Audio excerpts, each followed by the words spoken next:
No matter what happens, I'll always be with you. Forever. Welcome to Watch Mojo, and today we're looking at movie adaptations that conveniently leave out the story's most appalling details. Do what I ain't got the strength to do myself. Number 50. Based on the Gainesville Ripper, Scream. Why do you want to know my name? I want to know who I'm looking at.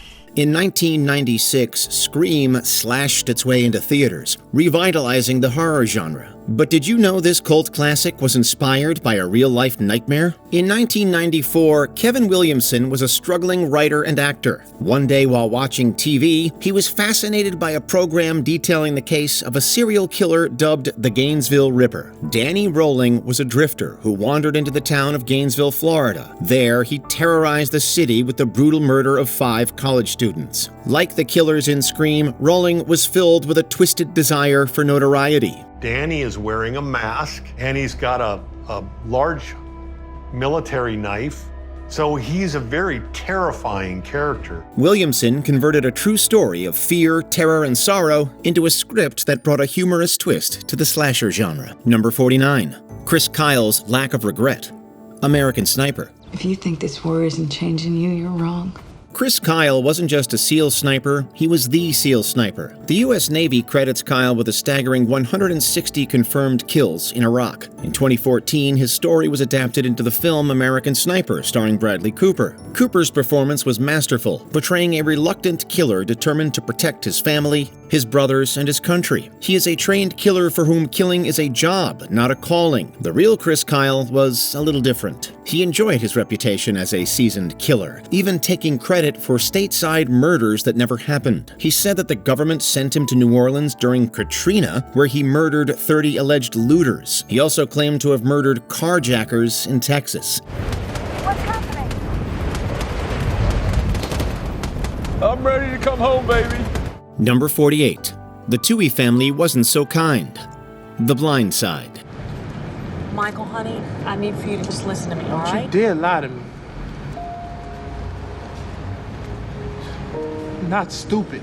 Hollywood tends to whitewash true stories to create consumable, enjoyable stories. There are few examples more egregious than the Oscar-winning film The Blind Side. The movie is a beautiful story about a troubled young black man named Michael Orr. Thanks to the guidance of a benevolent white family, the Tooheys, Orr rises out of poverty to become a star lineman in the NFL. The truth isn't so cut and dry. Orr was a determined man with a natural talent who deserved more credit for his own success. No white savior was necessary. Worse, according to Orr, the Tooheys exploited his success. They put him in a lucrative conservatorship, one that took him 2 decades to eliminate in court. Last February, he says he learned they were conservatorship papers, granting Leanne Toohey and Sean Toohey guardianship, which means, quote, ultimate control of all his contracts, while providing him no familial relationship with the Tooheys. Number 47. Desmond Doss's long-term trauma, Hacksaw Ridge. Mama, help me get my mom.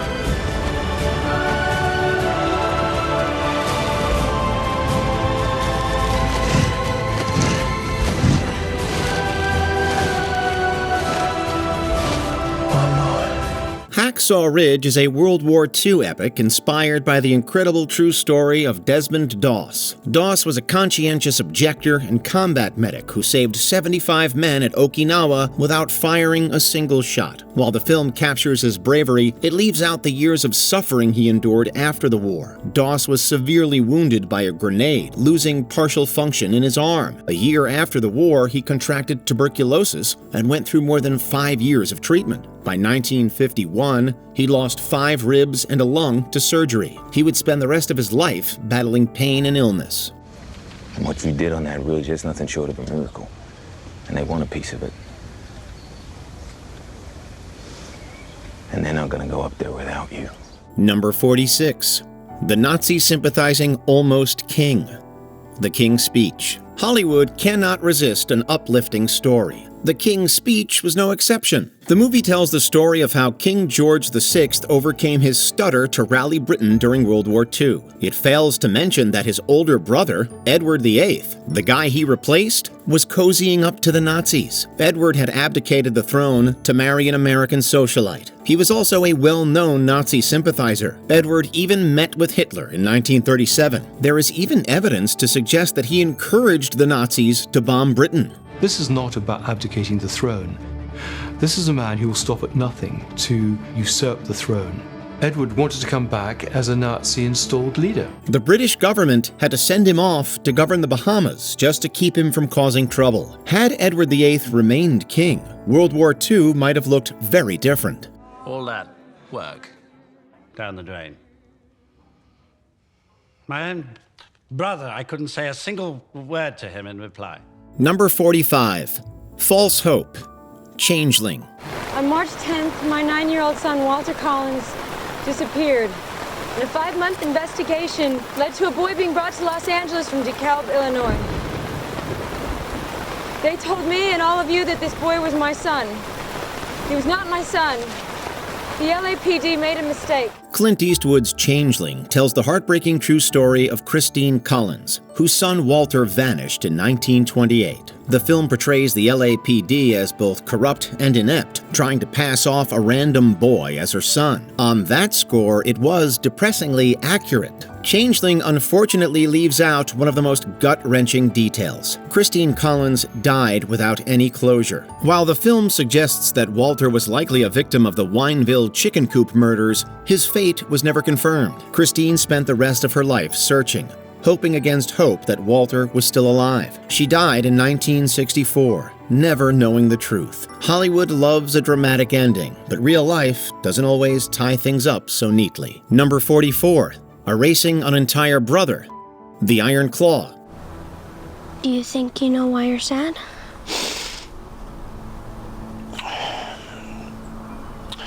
Well, I guess it's because I used to be a brother. And now I'm not a brother anymore.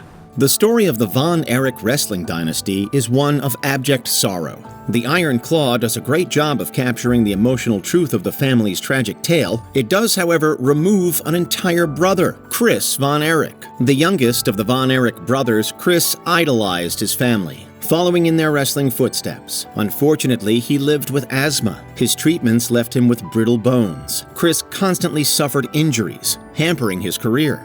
His exclusion from the film is glaring, especially considering that he was yet another victim of the so-called Von Erich curse. In 1991, Chris was devastated by his failed wrestling dreams and the loss of his brothers, taking his own life. I've never had a more difficult decision to make as a writer. I care so deeply, so it was painful. You have to separate and say, okay, well, this is a movie, these are characters, and the movie just cannot withstand another death at that point. Number 43. Glossing over the Cholula Massacre. Captain from Castile. I'm delighted to have you join us in this venture. If you've the spirit and merit of your father, you'll prove worthy of promotion and a command. Thank you, Captain. A gentleman, a good omen.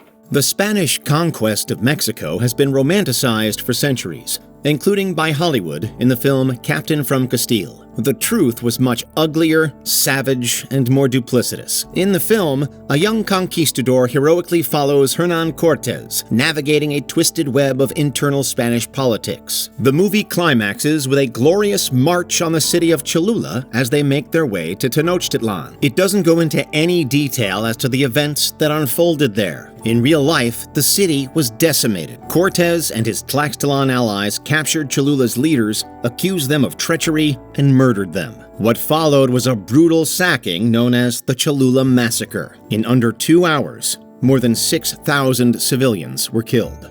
Tell the royal prince to watch closely and see which is the more powerful, his gods or my cannon. Ready! Fire!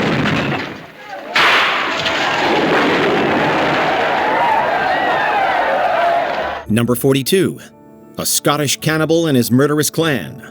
The Hills Have Eyes. Wes Craven's 1977 horror classic is an utterly insane story about a family of murderous cannibals in the Nevada desert. What you may not know is that Craven drew his inspiration from a real legend. While historians debate the truth of Scottish cannibal Sawney Bean, his story terrified Europeans for centuries. He started to rob and murder even more regularly, and somewhere along the line, Sawney acquired a taste for human flesh. The human flesh diet was one he quickly got his family to take up too, setting in motion a chain of events that would make the Sawney Bean clan the most vicious family of killers in Scottish history. According to legend, Alexander Sawney Bean led a clan in the 15th or 16th century Scotland. They were a clan of brigands, preying upon unwary travelers. According to the legends, though, their crimes didn't end at highway robbery. For a quarter century, they allegedly ate over 1,000 victims before being captured and executed by King James VI. I'll eat the heart of your stinking memory. I'll eat the brains of your kids! Number 41. Flaying the Enemy. Braveheart. That they may take our lives, but they'll never take our freedom! Mel Gibson's Braveheart, while a hit with American audiences, was a miss with historians. The movie portrays William Wallace as a well-traveled and educated man. Most of the details of the real Wallace's early years are actually lost to history. The film also takes liberties with the facts surrounding Wallace's military campaign. In the film, Wallace achieves a brilliant tactical victory at the Battle of Stirling. In truth, no brilliant tactics were required. The English bottlenecked themselves onto a narrow bridge and were easily defeated. The legends around that battle include a darker detail omitted from the film. Multiple accounts claim that Wallace didn't just kill the English general, he allegedly flayed the Englishman, turning his skin into a sword belt.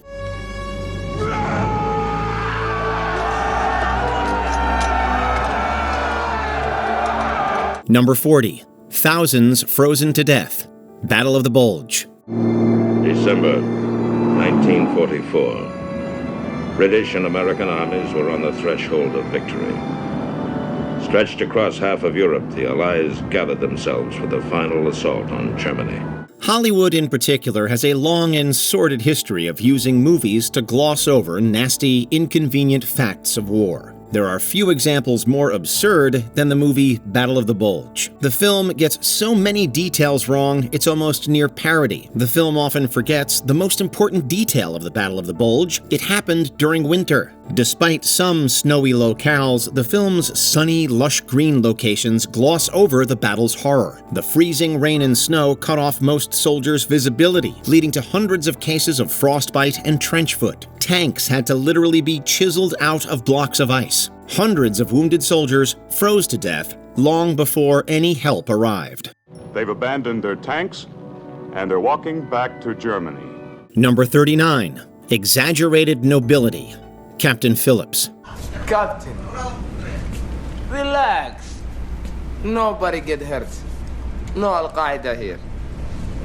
Just business. We want money. When we get paid, everything gonna be okay.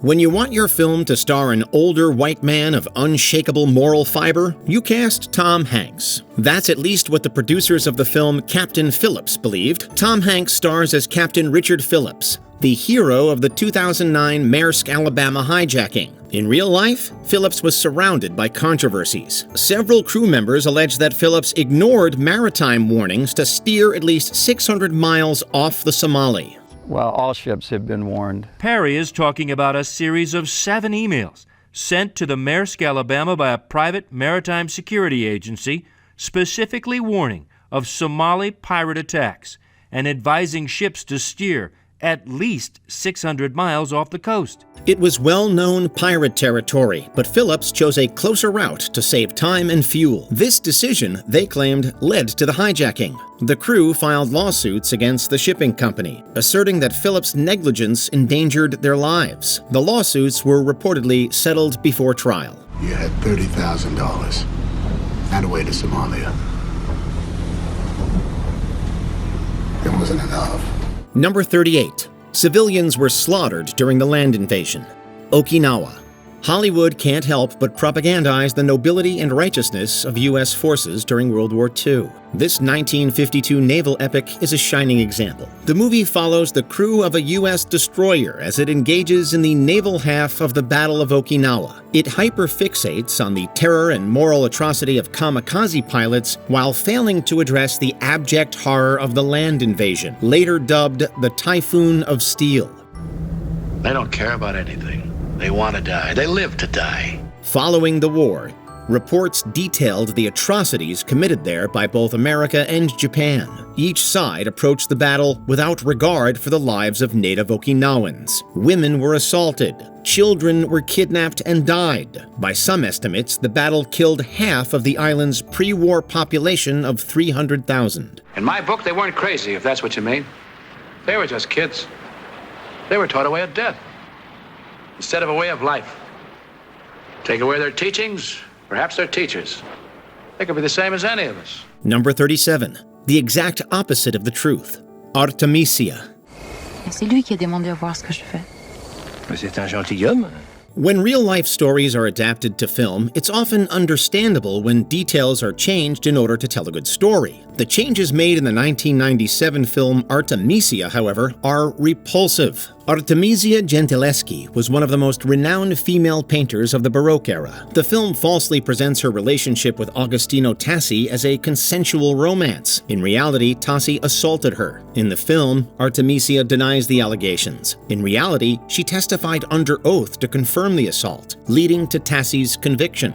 His punishment was not enforced. By contrast, Artemisia suffered brutal slander and even torture at the trial. The movie also inaccurately portrays Tassi as her artistic mentor, shaping her style with his supposed expertise in landscapes and male nudes. However, Artemisia's work focused on powerful biblical heroines. Tassi had no influence over her work whatsoever. Number 36. Two families, unanswered questions. Open water. Daniel, where's the boat? That's a good question. Tom and Eileen Lonergan were an American couple who vanished during a 1998 diving expedition on Australia's Great Barrier Reef. Their disappearance was dramatized in Open Water, a harrowing film about their final hours. In both life and cinema, the dive boat crew inadvertently left the couple behind. It took days for them to realize their mistake, and by then, it was too late. Despite extensive search efforts, the Lonergans were never found. It read, Monday, January 26, 1998, 8 a.m. To anyone who can help us, we have been abandoned on Agincourt Reef by MV Outer Edge. 25th of January, 1998, 3 p.m. Please help to rescue us before we die. Help. Unsettling theories emerged post-disappearance. Some speculated that the Lonergans had faked their own deaths. These claims were never substantiated and were dismissed by the coroner. The rumors compounded the anguish of their loved ones. Two families were left grappling with both their loss and the clouds of speculation surrounding their tragedy. I love you. You're gonna be fine. Number 35. Japanese reprisals for the Doolittle Raid. Pearl Harbor. Director Michael Bay's filmography is known for one thing and one thing only: spectacle. Before the Doolittle Raid, America knew nothing but defeat. After it, there was hope of victory. While Pearl Harbor delivered on that score, it faced significant criticism for its historical inaccuracies and melodramatic narrative. Perhaps the most glaring omission from the film was the repercussions of the daring Doolittle Raid on Japan. Although the movie showcases the bravery of the raiders, it neglects the brutal consequences faced by Chinese civilians who assisted the downed American airmen. After the raid, most of the B-25 bombers crash-landed in Japanese-occupied China. In retaliation, the Japanese military launched the Zhejiang-Jiangxi campaign. Tens of thousands of Chinese civilians were killed. A campaign was thus ordered to eliminate China as a bombing staging area, one in which the merciless Japanese soldiers would take the opportunity to also hunt for the bomber crews with the vengeful purpose of punishing them and those who had aided them. Villages suspected of aiding the Americans were utterly destroyed, and residents suffered horrific atrocities at the hands of the Japanese. Number 34. Eliot Ness's Lonely Final Years. The Untouchables. At the request of the city of Chicago, the federal government, specifically the Department of the Treasury, has inaugurated a special program to deal with the flow of illegal liquor and the violence which it creates. Cinephiles know that Treasury agent Elliot Ness took down notorious gangster Al Capone the Chicago way. His hunt for Capone was gloriously captured in the 1987 classic The Untouchables. Most fans, though, are unaware of the tragic circumstances of Ness's life after Prohibition. His reputation as the man who took down Capone earned him a job as Cleveland's safety director. There, he failed to apprehend the Torso Murderer, a serial killer who terrorized the city in the 1930s. His reputation took another hit after a drunk driving incident and subsequent cover-up. Ness was forced to resign. His next 2 decades were marred by failed business ventures and financial difficulties. He died in 1957, nearly destitute and alone, with his earlier heroics overshadowed by personal misfortune. He was nearly penniless at the time of his death, with his role in bringing down Al Capone having been largely forgotten outside of the bars he patronized. Number 33. Haunted by a Horror Series. The Amityville Horror franchise. When the Lutz family moved into their new Long Island home in 1975, they couldn't imagine the horrible future they had in store. While the Amityville Horror franchise depicts the Lutz family's alleged supernatural experiences, their true horror would come after fleeing the house in 1976. George and Kathy Lutz became entangled in numerous legal battles, with George involved in at least 14 Amityville-related lawsuits by 2005. These legal disputes, along with public skepticism and media scrutiny, took a significant toll on the family. Critics accused them of fabricating their story for financial gain. Their children suffered long-lasting psychological trauma from their experiences both at the Ocean Avenue house and subsequent controversies. Give them strength of mind and body. Oh, Lord, I beg thee. Number 32. Physical and emotional abuse. Yours, Mine, and Ours. You do like children, don't you? Yeah, within reason. In that case, the hell with it. Blended families can be tough to navigate. The 2 versions of the film Yours, Mine, and Ours play those difficulties up for laughs. Each depicts the heartwarming story of Helen North and Frank Beardsley, 2 single parents whose love blends 2 large families into a single massive one full of hijinks and chaos. However, Tom North, one of Helen's sons, reveals a starkly different reality in his memoir. We would do our best to facilitate a normal family environment. But when he came home in the evening from work, the children would pass the word among each other and they would say, "He's home, run." He alleges that his stepfather, Frank Beardsley, subjected the children to severe physical and emotional abuse. This abuse led Tom into depression and substance use as he struggled to cope with the trauma. Oh, that was a disaster. Well, at least there's no blood. Yet. Number 31. Alan Turing's Tragic Fate. The Imitation Game. Would you like to play? Play?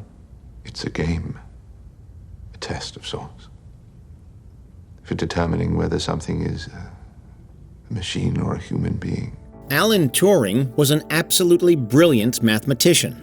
In The Imitation Game, Benedict Cumberbatch stars as Turing in his role as Codebreaker, playing a pivotal role in deciphering the Nazi Enigma code. His life post-war is glossed over, for understandable reasons. Despite his monumental contributions, Turing faced persecution due to his sexuality. In 1952, he was charged with gross indecency under British law after it was revealed that he was gay. Rather than face imprisonment, Turing accepted hormone therapy, a form of chemical castration which severely impacted his health and well-being.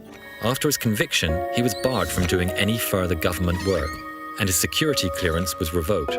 His past was subject to investigation, as the authorities were worried that his homosexuality could have been used as blackmail by the Soviet Union, no evidence of which has ever been found. 2 years later, in 1954, Turing died from cyanide poisoning, with many believing that his death was intentional. During his lifetime, achievements were thus largely overshadowed by his prosecution, thanks to his wartime work remaining classified. Am I a criminal? I can't judge you. Well then, you're no help to me at all. Number 30, The Aftermath, Alive.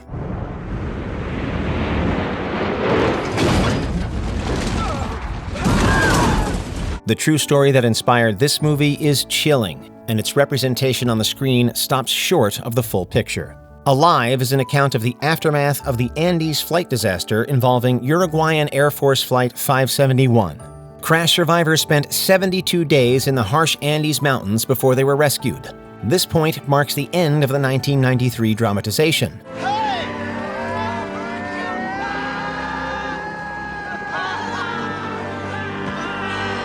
After returning home, the survivors were heavily criticized when it was revealed that they had resorted to eating their dead friends for sustenance. We shouldn't murder innocents to live. What about our innocence?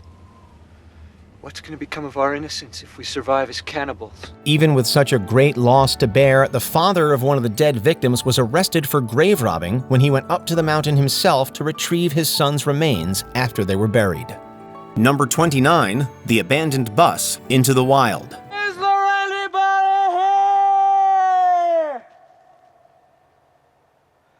Guess not! Into the Wild details the life of Christopher McCandless, who hitchhiked across North America and ended up in the Alaskan wilderness. McCandless camped out in an abandoned green bus where he eventually passed on, reportedly due to starvation. Would you see then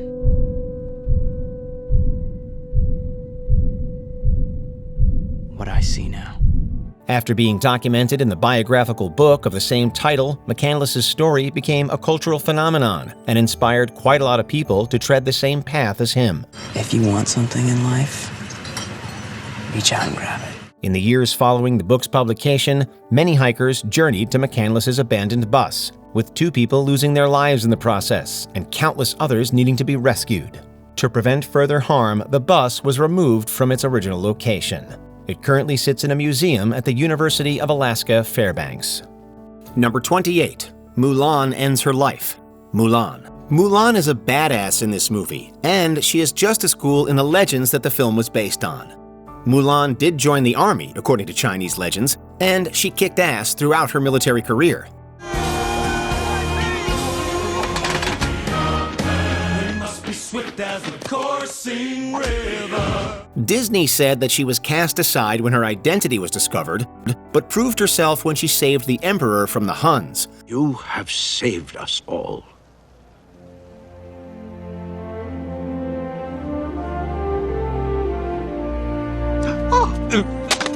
This reveal plays out differently in the legends, but there's a version of her in the 1695 story Sui Tang Romance that sees a very sad conclusion. After returning from the war, she discovers her father has passed. Instead of being forced into service as a concubine, she ends her life at her father's grave. She didn't deserve that. The greatest gift and honor is having you for a daughter. I've missed you so. I've missed you too, Baba. Number 27. Anastasia Didn't Survive, Anastasia. Fox's animated movie about a lost Russian princess has more of a historical basis than other entries on this list. In the early 1910s, Russia was ruled by the Imperial Romanov family. Mark my words. You and your family will die within a fortnight. I will not rest until I see the end of the Romanov line forever! In the movie, former advisor and sorcerer Grigory Rasputin sparks the Russian Revolution, causing Anastasia to be separated from her family while being evacuated from danger. Take my hand! Hold on to my hand! Don't let go!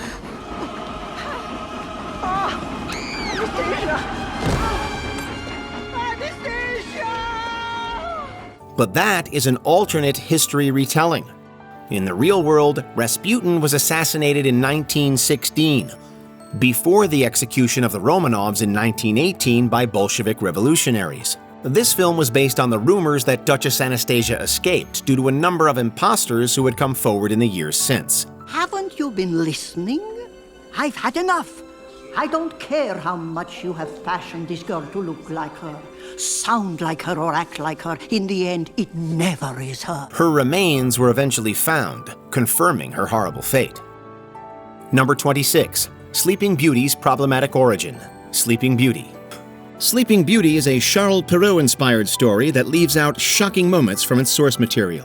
Before the sun sets on her 16th birthday, she shall prick her finger on the spindle of a spinning wheel and die. Perrault's story plays out similarly, albeit with some later troubles after the prince awakens the princess.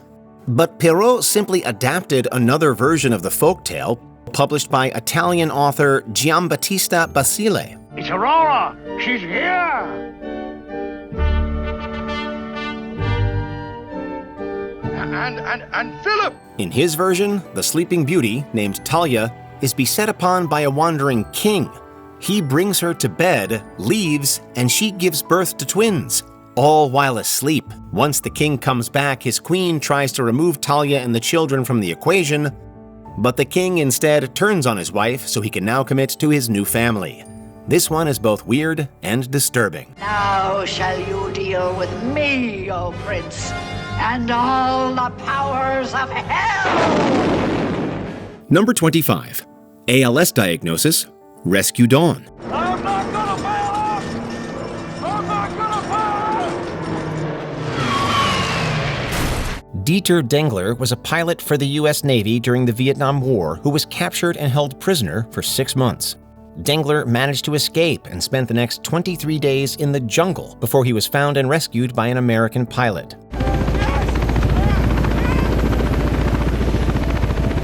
His harrowing ordeal was first reconstructed in the documentary Little Dieter Needs to Fly, before it was dramatized in this 2006 film starring Christian Bale. Empty what is full. Fill what is empty. Scratch where it itches. The movie gets its happy ending in Dengler's rescue, but the real-life events take a sad turn afterwards. While he regained his physical self, Dengler never fully recovered from his traumatic experience. The decorated pilot was diagnosed with ALS years later and ended up taking his own life. And the thing is, from that moment on, little Dieter, he needed to fly. Number 24. Thousands of POWs and civilians died building the Burma Railway. The bridge on the River Kwai. Many British World War II veterans took umbrage with the Oscar-winning film The Bridge on the River Kwai.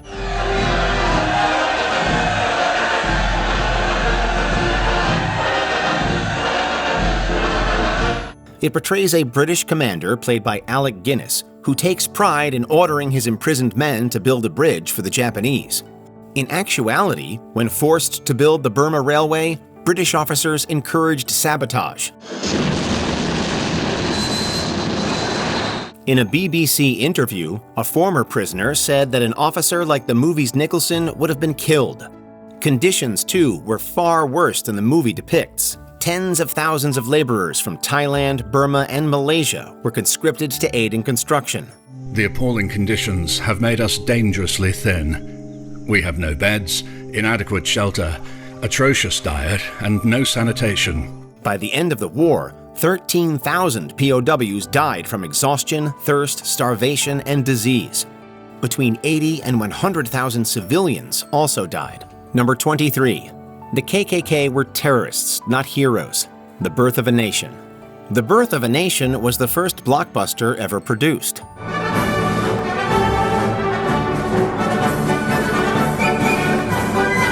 It was also replete with lies from beginning to end.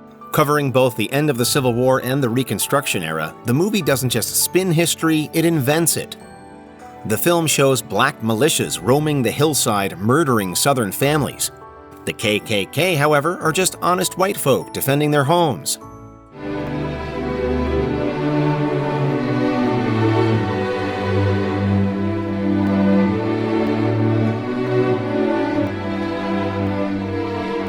Black politicians steal elections and corrupt the government thanks to Reconstruction.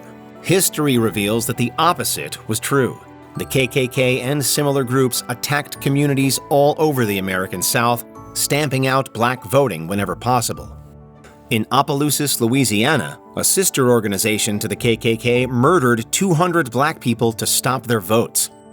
corruption and murder killed Reconstruction in its infancy. Ku Klux Klan was born in 1865, 1866, and they used terrorism right away against black voters.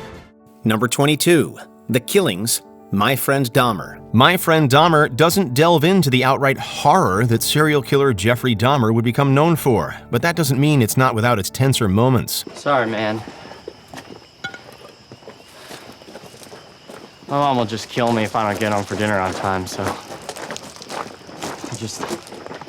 Yeah, I'll see you on the flip side, Dahmer. Adapted from the graphic novel of the same name by John Durf Backdurf, the film recounts Durf's relationship with the young Jeffrey during their high school years. Sorry.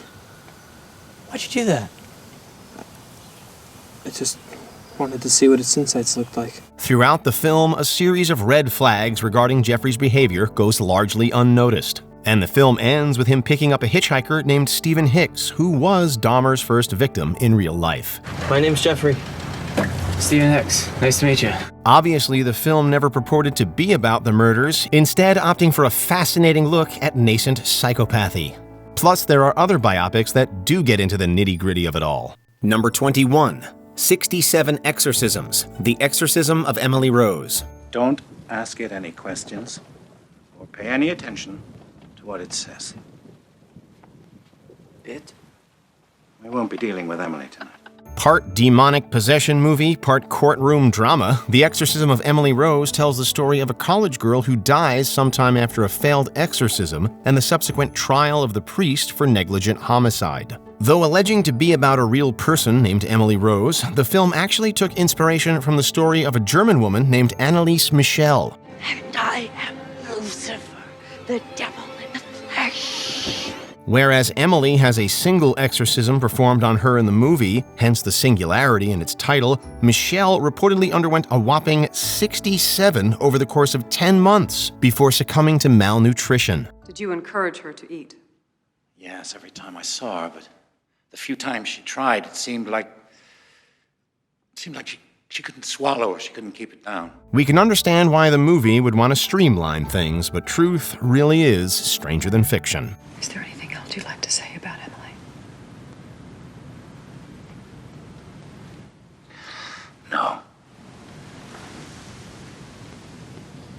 The defense rests. Number 20. Career Struggles, Ed Wood. This is the one. This is the one I'll be remembered for.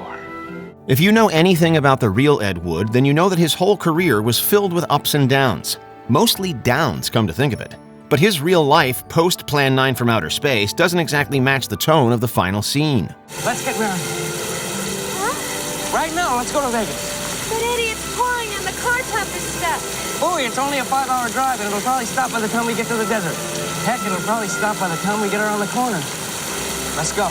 After the premiere of the aforementioned flick, Ed and Kathy go off to get hitched. The on-screen text at the end alludes to his descent into alcoholism and nudie films, but that barely even scratches the surface. In addition to adult movies, Wood wrote upwards of 80 sex novels just to get by, often spending the money immediately on booze. Though he and Kathy stayed together until his death, their home life wasn't exactly swell, to say the least.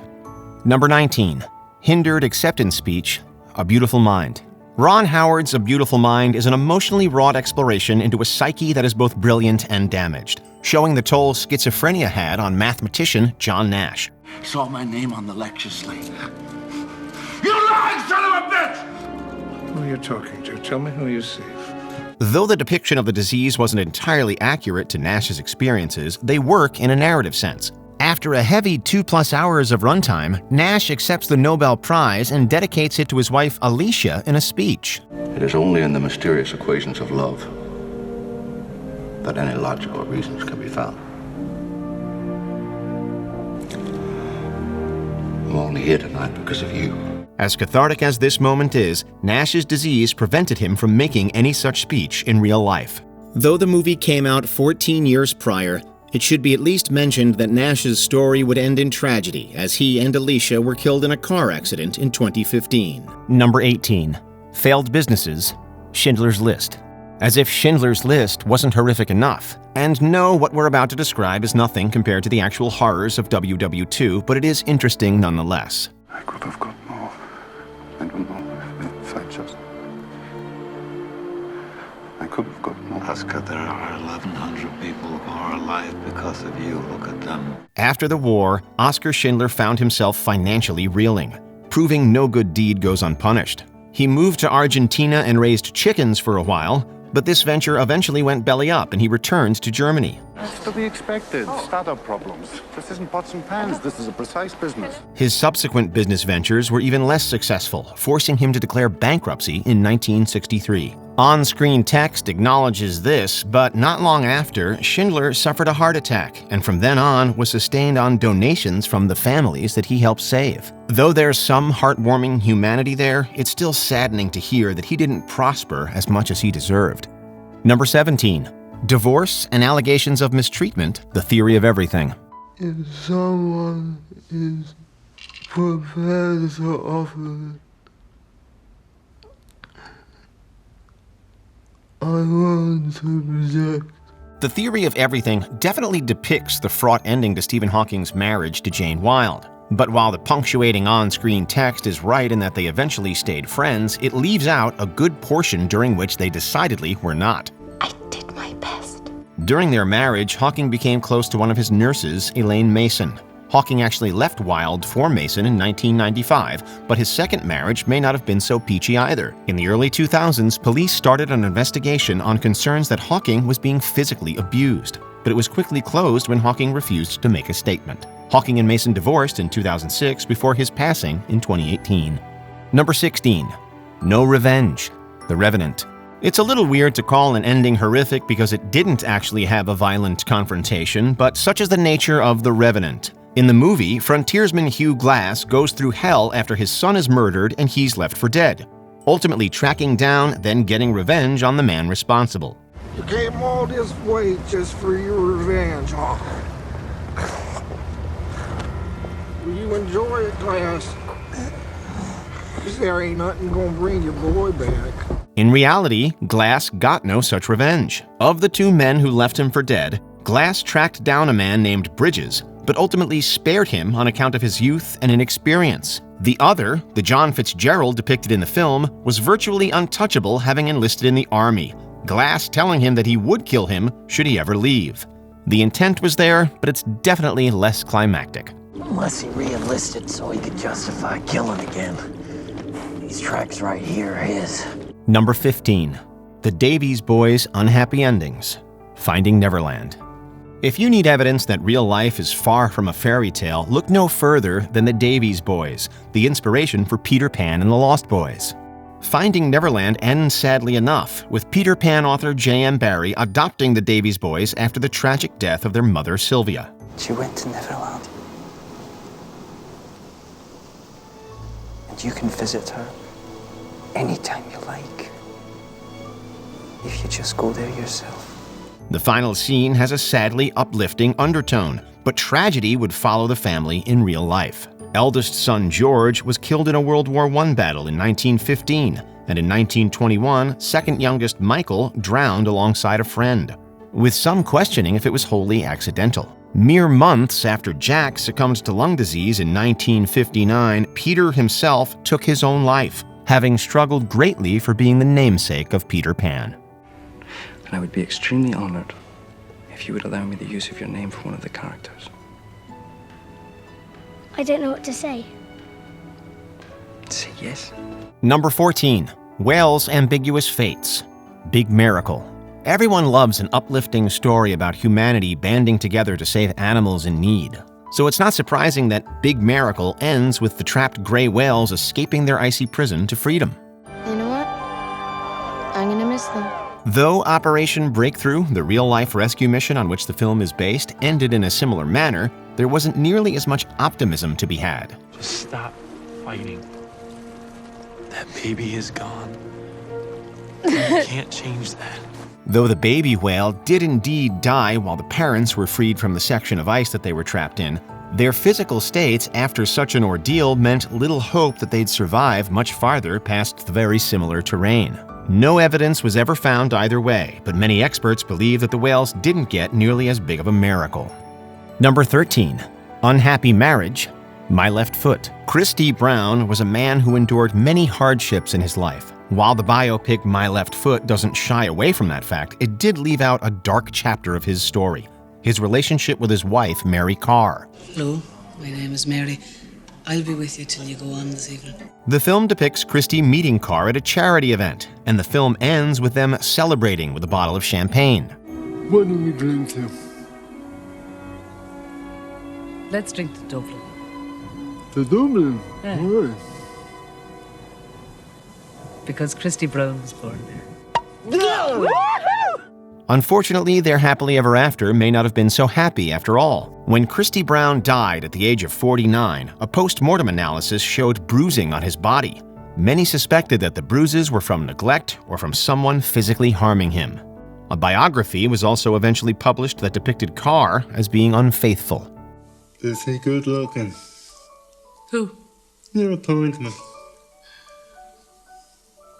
Yeah, in his own way, he's nice. It doesn't matter to me. You can meet who you like. Number 12. PTSD and alcohol issues, Unbroken. Unbroken tells the riveting true story of Louis Zamperini, an American soldier who survived a bomber crash over the Pacific and endured a series of POW camps before the end of World War II.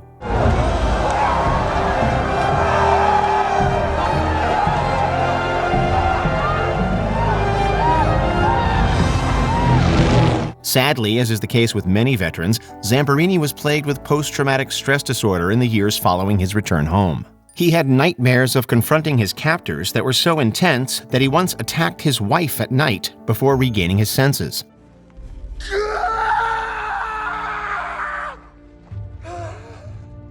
When Zamperini turned to alcohol as a way to sleep better, he only further damaged his psyche. Thankfully, Zamperini found closure with his ordeal and did improve. This was further covered in a faith-based sequel, Unbroken: Path to Redemption. Number 11. Nazi Headquarters, The Sound of Music. The hills are alive with the sound of music. When you're singing along to the happy Sound of Music track, you're probably not thinking about Nazis living in the hills. But that's the sad reality.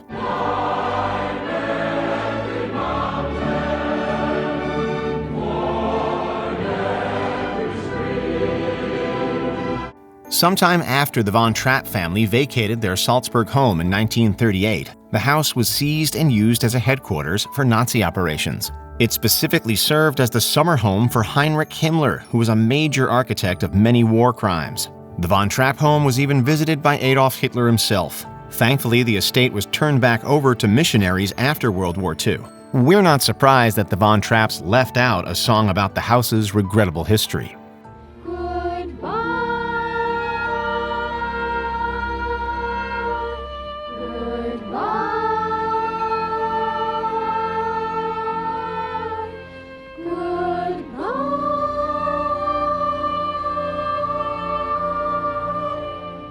Number 10.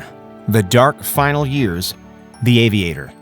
While Martin Scorsese's The Aviator gave us a pretty solid preview of what Howard Hughes's life would ultimately become, it didn't portray every detail. Go away. Just for now, but I'll see you soon. The movie depicted how he would sequester himself from the outside world for months on end. In real life, his isolationist tendencies only continued.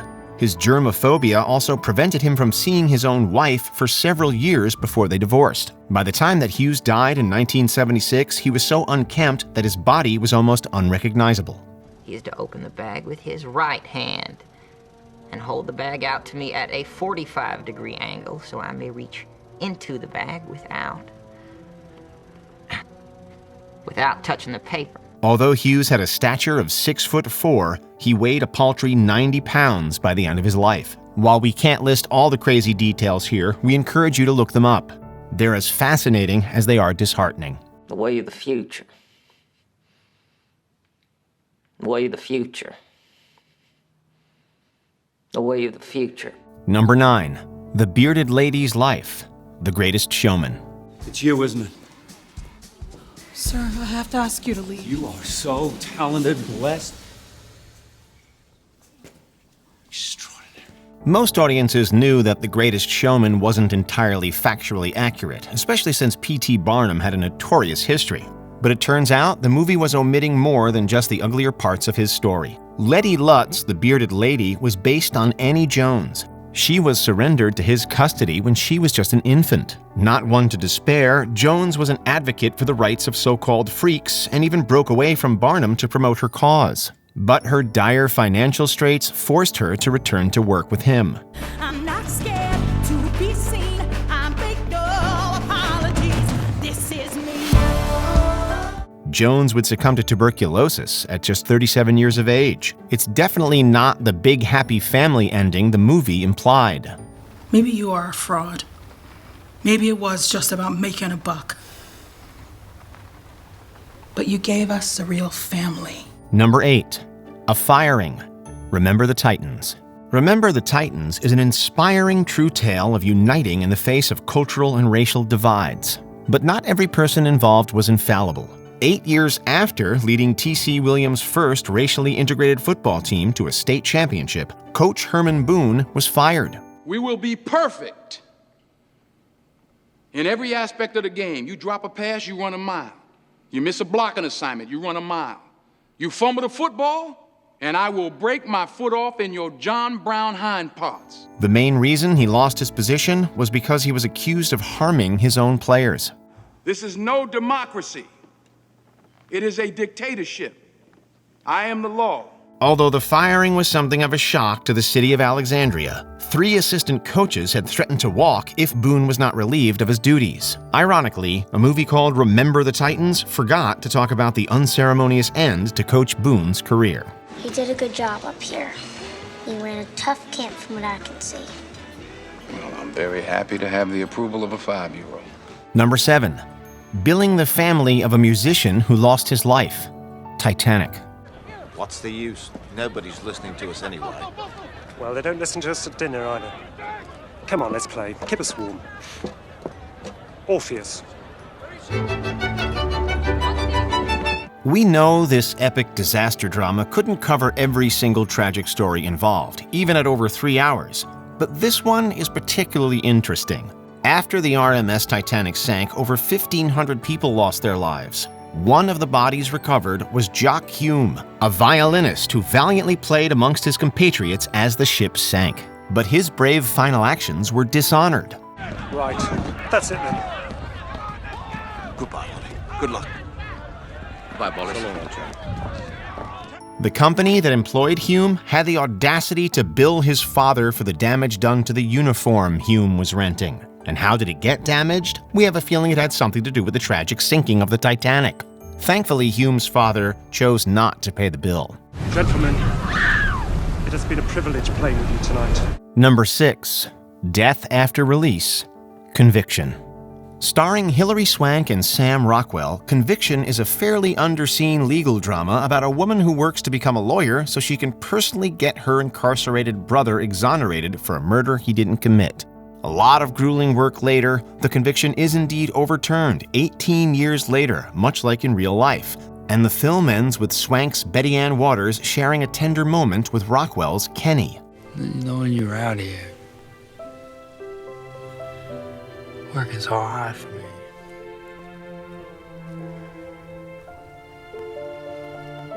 Knowing that you love me that much. Curiously, the ensuing on-screen text omits the fact that the real Kenneth Waters tragically died in an accidental fall only 6 months after his release. This information certainly would have put a damper on the story, though it does feel somewhat crucial to getting the whole picture. Number 5. Ostracization and Death. The Accused. This is a really depressing list, isn't it? That's the best you can do, and your best sucks. Now, I don't know what you got for selling me out, but I sure as shit hope it's worth it. A powerful film, The Accused follows Jodie Foster's Sarah Tobias, a woman who is assaulted and ultimately able to have abettors convicted in addition to her attackers. We find the defendant, Matthew Haynes, guilty of criminal solicitation. While Tobias herself is fictional, she and the movie are based on the story of Cheryl Arujo, who in 1983 went through much the same experience. However, only 4 of the 6 charged with the crime were convicted, serving at most 6.5 years. The trial itself exhibited suggestions of victim blaming, and Arujo was subsequently ostracized in the town of New Bedford, Massachusetts. She then moved to Miami, but tragically died at 25 in a car accident while reportedly being heavily intoxicated. Number 4. What really happened to Pocahontas? Pocahontas. This animated Disney movie is notorious for its factual inaccuracies, especially when it comes to the ending. You have to go back. But I can't leave you. You never will. No matter what happens, I'll always be with you. Forever.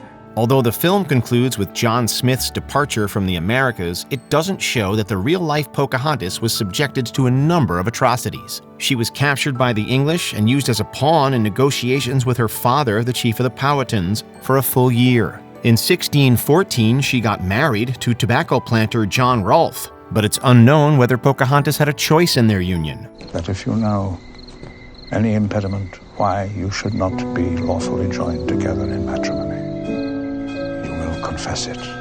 She was subsequently taken to England and used primarily as a propaganda symbol. Unfortunately, she passed away from an unconfirmed illness at just 21 years of age. Your dear mother, Rebecca, fell ill in our outward passage at Gravesend. Number 3.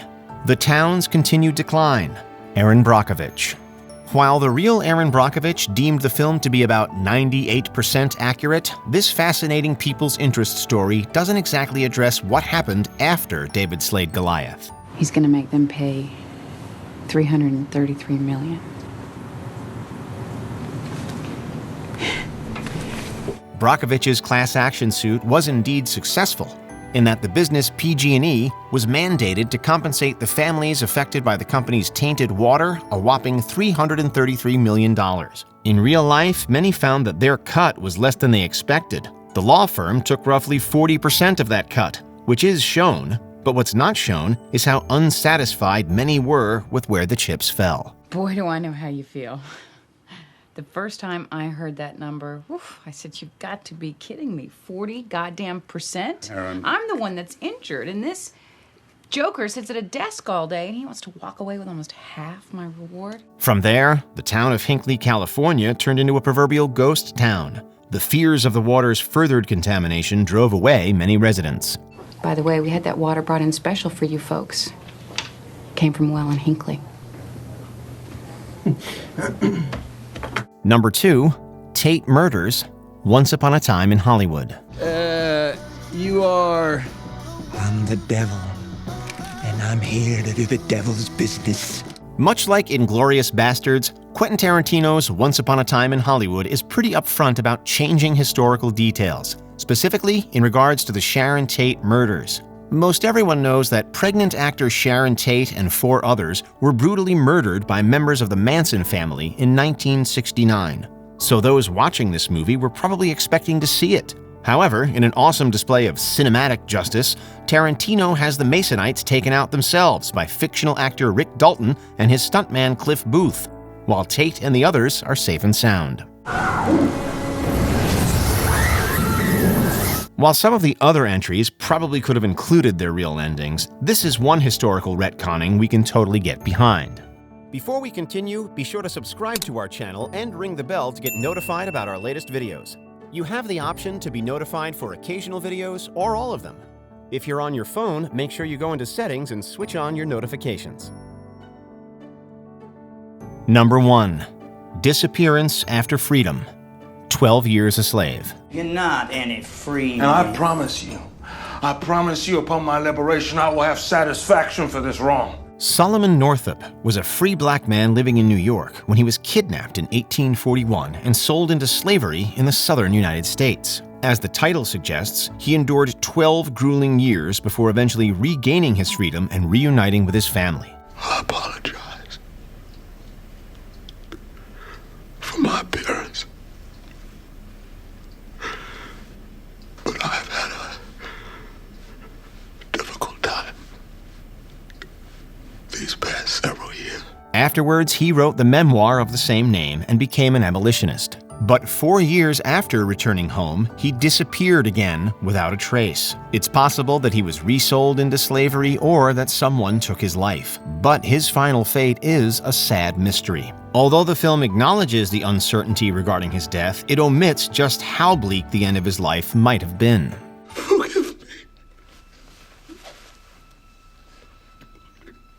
There's nothing to forgive. Do you approach movies based on a true story with a healthy dose of skepticism? Do your favorite Disney movies gloss over some ugly details? Let us know your favorite cinematic lies in the comments below. What are you saying? That I killed her? It would certainly improve your high school kill. Did you enjoy this video? Check out these other clips from WatchMojo, and be sure to subscribe and ring the bell to be notified about our latest videos.